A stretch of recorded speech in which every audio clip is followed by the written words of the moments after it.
Hai, selamat datang kembali di channel Ferniawan. Pada kesempatan kali ini, kita akan membahas tentang React Lifecycle. Pada part ketiga sebelumnya, kita telah belajar tentang state dan props. Pada kesempatan kali ini, kita akan membahas tentang React Lifecycle, di mana fungsinya adalah untuk timing, function, dan properties kita. Jangan lupa subscribe karena materi kita masih banyak, dan jangan sampai ketinggalan materi. Oke, kita mulai saja. Kita buka Atom kita sebagai editor. Sebelumnya kita telah menggunakan state dan props. Dari codingan yang kita bikin sebelumnya, ya, kelas yang kita bikin itu sebenarnya telah mengimplementasikan React Lifecycle. Kamu bisa lihat di sana ada konstruktor, komponen will retrieve props, dan render. Ketiga ini termasuk dalam React Lifecycle, di mana konstruktor ini adalah initial value, baik itu props dan state yang akan kita render. Jadi initial properties itu ada di konstruktor. Komponen we retrieve props ini adalah updating props, di mana ketika suatu props dari indukan atau kontainer yang kita terima props yang tersebut berubah, maka ketika berubah, kita akan memanggil function komponen we retrieve props untuk melakukan aksi. Kemudian ada render, di mana render ini berfungsi untuk menampilkan HTML-nya, seperti itu. Nah, sekarang kita lihat seperti apa React Lifecycle yang ada di React. Ada tiga bagian besar pada lifecycle tersebut. Yang pertama mounting, yang kedua updating, yang ketiga unmounting. Mounting ini dalam artian ketika suatu pengkodingan atau suatu komponen itu dijalankan. Maka sebelum dijalankan, nah di situ ada persiapan atau preparation. Persiapan itu termasuk konstruktor, di mana kita melakukan inisial dari parameter yang bakal kita gunakan. Kemudian, tahap berikutnya dia merender HTML yang kita siapkan. Setelah merender HTML, proses selanjutnya adalah komponen did mount, di mana komponen did mount ini digunakan untuk meletakkan function-function yang akan berinteraksi terhadap hasil render kita. Seperti itu. Next-nya ada updating. Ya, updating ini sebenarnya termasuk komponen we retrieve props yang kita gunakan sebelumnya. Itu adalah proses updating. Tapi di React version terbaru, ya, komponen we retrieve props ini sudah tidak lagi digunakan. Tapi secara pengkodingan, kita masih bisa menggunakannya dengan cara unsave komponen we retrieve props. Jadi kita tetap bisa menggunakan lifecycle dari React yang lama. Kemudian ada sort component update, di mana sort component update ini digunakan untuk menjaga rendering dari updating props yang sebenarnya tidak diperlukan. Jadi misalnya kita mau merubah username, ya, kita mendapatkan perubahan props dari username, tapi sebenarnya perubahan tersebut tidak perlu kita render ulang HTML-nya. Maka sort component update tersebut, ya, digunakan sebagai gate atau penjaga jikalau ada props yang berubah tapi tidak akan merender ulang HTML yang atau tampilan yang bakal kita tampilkan. Kemudian ada komponen did update. Fungsi komponen did update ini sama dengan komponen will retrieve props. Jadi kita bisa merubah, ya, lifecycle yang lama, kita ganti komponen will retrieve props menjadi komponen did update. Fungsinya hampir sama. Kemudian yang terakhir ada unmount. Function ini digunakan ketika kamu mau keluar dari komponen yang sedang dibaca. Unmount ini biasanya digunakan untuk menghapus cache ketika kita keluar dari suatu komponen. Seperti itu. Oke, kita bakal mulai contoh-contohnya, mulai dari mounting, kemudian updating, kemudian terakhir adalah unmounting. Oke, kita akan mulai dari mounting. Di mounting ini ada constructor, render, dan komponen did mount. Kita sudah melakukan constructor dan render. Teman-teman pastinya sudah tahu apa guna constructor, apa guna render. Constructor ini untuk initial, render ini untuk rendering HTML-nya.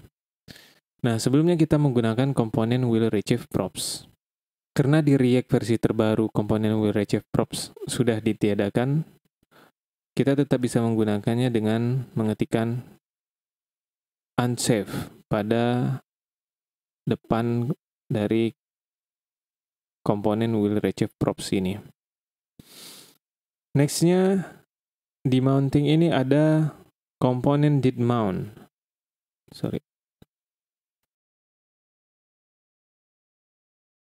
Kemudian ada komponen did mount.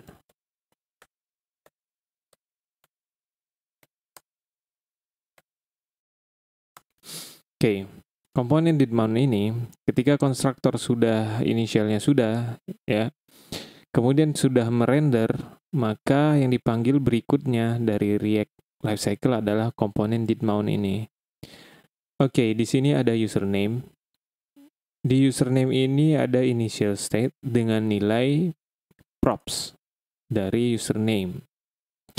Kemudian komponen will retrieve props mengganti state username atau property username ini menjadi nilai props username next prop ya. Maksudnya nilai terupdate dari nilai props yang ada pada induknya.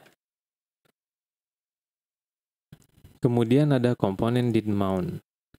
Nah, komponen did mount ini kalau kita lihat dari posisinya, maka komponen did mount ini adalah function terakhir setelah dia merender.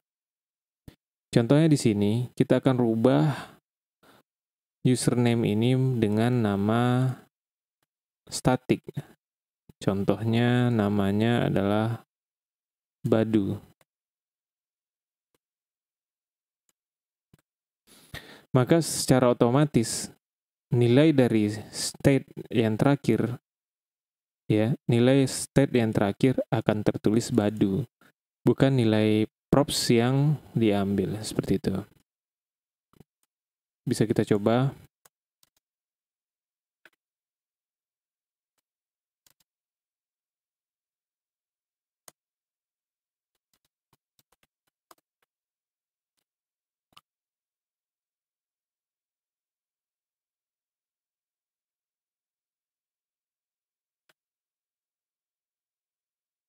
Oke, maaf. Penulisannya nggak pakai binding ya. Nah, nilai terakhirnya yang dibaca adalah si Badu. Posisinya adalah ketika di load pertama kali atau mounting, maka konstruktor akan menginisial username dengan nilai value adalah props dari username.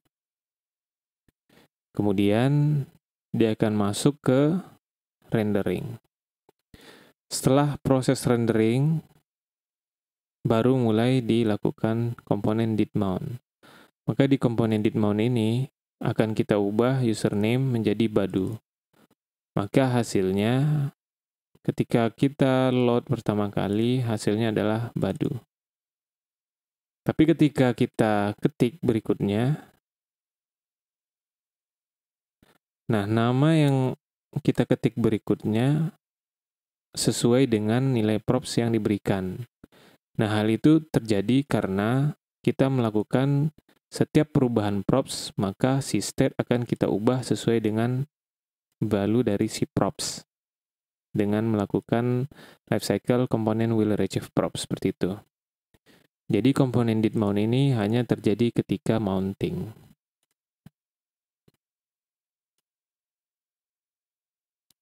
Kemudian ada sort component update. Sort component update ini adalah bagaimana caranya kita mengatur ketika ada perubahan props. Apakah dengan berubahnya props tersebut mesti merender ulang HTML kita? Nah, terkadang ada beberapa properties, ya, properties yang berbentuk props. Namun, tidak semua properties harus merender ulang. Contohnya saya punya side panel. Ketika side panel itu saya minimize, maka props dari side panel minimize itu akan masuk ke login information ini.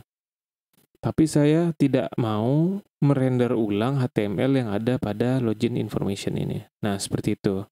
Bagaimana caranya? Kita lakukan should component update.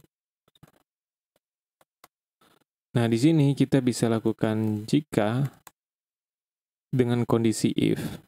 Dengan di sini next props dan di sini adalah next state. Oke.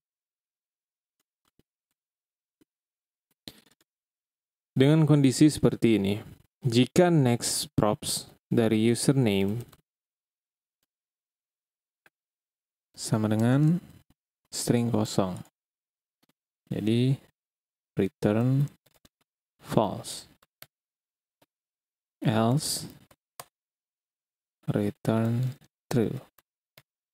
Jadi, jika props username itu sama dengan string kosong, maka saya tidak akan melakukan rendering. Seperti itu. Kita coba ya. Of username, admin, ya, dia langsung admin, sesuai dengan apa yang kita ketik. Tapi kalau dia string kosong, maka harusnya dia tetap A ya, stringnya A di sini. Karena saya tidak melakukan rendering. Nah, seperti itu. Jadi kalau dia string kosong, saya tidak melakukan rendering. Kurang lebih seperti itu untuk yang short component update. Kemudian kita akan membahas tentang komponen did update. Nah, komponen did update ini adalah pengganti dari life cycle sebelumnya komponen will retrieve props. Oke, kita memerlukan metode static get deriver state from props. Kita ambil next props-nya dan next state, previous state. Oke. Nah, di sini kita akan bikin kondisi jika next prop dot username tidak sama dengan state-nya, ya,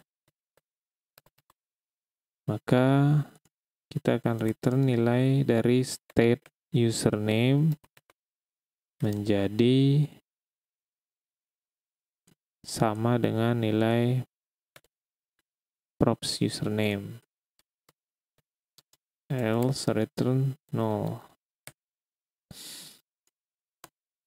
Nah, kemudian kita membutuhkan komponen did update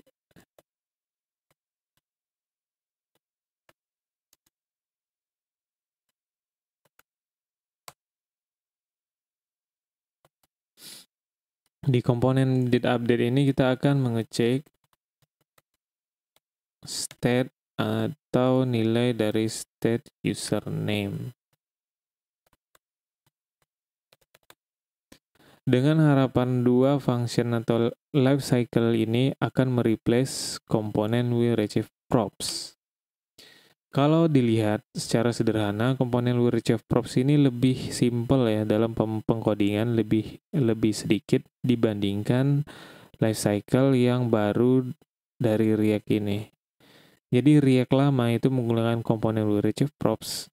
Kemudian React yang versi terbaru, yang versi 16 ini, kalau nggak salah versi 16, dia sudah tidak menggunakan komponen will retrieve props. Namun, kalian tetap bisa menggunakan komponen will retrieve props dengan syarat kita harus mengetikkan unsafe pada awal dari komponen will retrieve tersebut. Begitu. Kita coba. komponen will retrieve props ini bakal kita hapus karena udah digantikan fungsinya dengan komponen did update. Tes sini coba kita cek dulu. Oke, di sini deriver bukan derivated ya.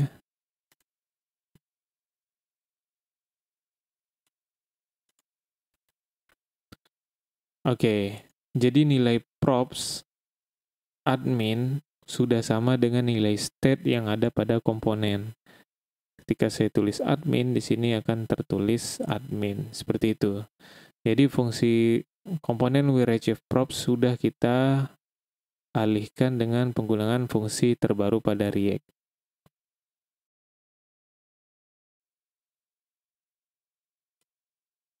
Oke, yang terakhir adalah komponen will unmount.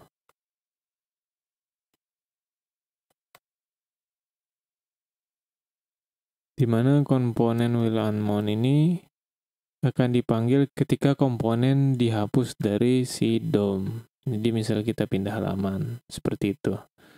Di sini kita bikin aja console log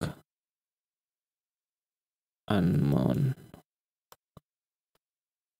Oke. Untuk lifecycle ya, kita sudah bahas secara keseluruhan. Nextnya kita akan membahas tentang React Redux. Di mana React Redux ini adalah middleware dari React ya, perantara antara API dan front end. React ini sendiri bentukannya adalah props ya, bukan state tapi props, di mana propsnya ini bisa kita manage dengan lebih baik ketimbang kita tulis props di pengkodingan seperti yang sekarang ini. Oke, materi kita masih banyak. Jangan sampai kamu ketinggalan materi dengan cara mensubscribe channel ini. Semoga bermanfaat di masa pandemi ini. Mudah-mudahan kita tetap sehat dan menjaga kesehatan. Stay at home.